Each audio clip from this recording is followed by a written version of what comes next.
Singakangeni lokunye ngoba manje abantu boze balalele nezinto abangahlangene nazo. Angithathe laphaya ubizwa khona kuthiwa leli phupho lakho asihambe siye esikoleni.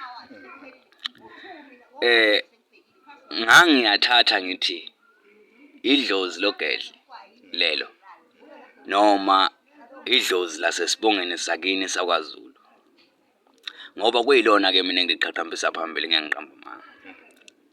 Uma lo muntu kwangathi uyakubiza kahle hle ukubizela kokufundisa into ethize mayelana kodwa ngomsebenzi wokusebenza ngabantu. The time ke wena ubona kwangazi ukuthi imoto emnyama ekade ayipakile engazi noma niyigibele noma niyenzenjani. Hayi, masiyigibelanga sigcine sisuka nje emfuleni siyaku engathi ngiphuma edamini siyaku yimi la enhla kwedama siye sihambe khona. Yes.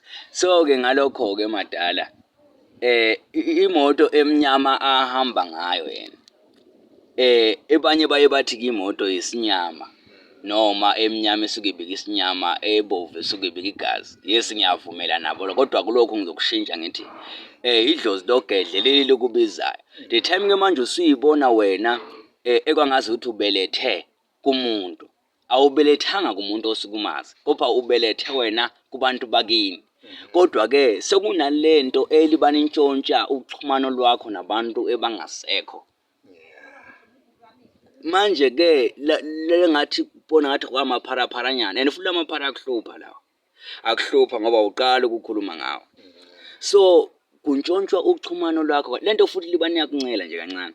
So the time ubona ngazuthi ubelethe kumuntu wena kungcono ngasikhuluma ukuthi umuntu obelethe kuwena ngase ya understand ukuthi okay isilwane ke leso. Kodwa wena ubelethe kumuntu mumbe noma thize uthi ubeletheke nofaka ifoni bakunyumulele ifoni ekwangazi ukuthi badlala lo house together wabo. Leyo nto isilwane esithile esithatha uxhumano lwakho nalabo abantu bakini. Kodwa manje sokuphuca lonke uxhumano kunaloku ukuthi kuphuceka mhlawumbe edlozini elithile cause sinamadlozi ahlukahlukene emzimbeni. Kodwa manje sokuphucela ngisho nalolu xhumano nawe othembe lona logedle phela ugedle kuwena likhona liyaphila. So ke ngalokho ngathi angiyithathe lapho bese kuthi lapha ya imali uyithathe khona nawe ngoba uyiright obuphinda bomhlaziyi ukuthi vele kukhona othatha inhlanhla yakho. Kuyafana ngoba vele ukuthatha koxhumano lwakho kwabantu bangasekho kufana nomuntu okuthatha lenhlanhla. They try ke wena ukuthi ubekele 20 rand phansi ngase emfuleni and futhi into yakho uyayibona ikhuluma emfuleni yonke. Lokho kusho ukuthi idlozi lakho oliphethe kakhulu nalo likhona emanzini.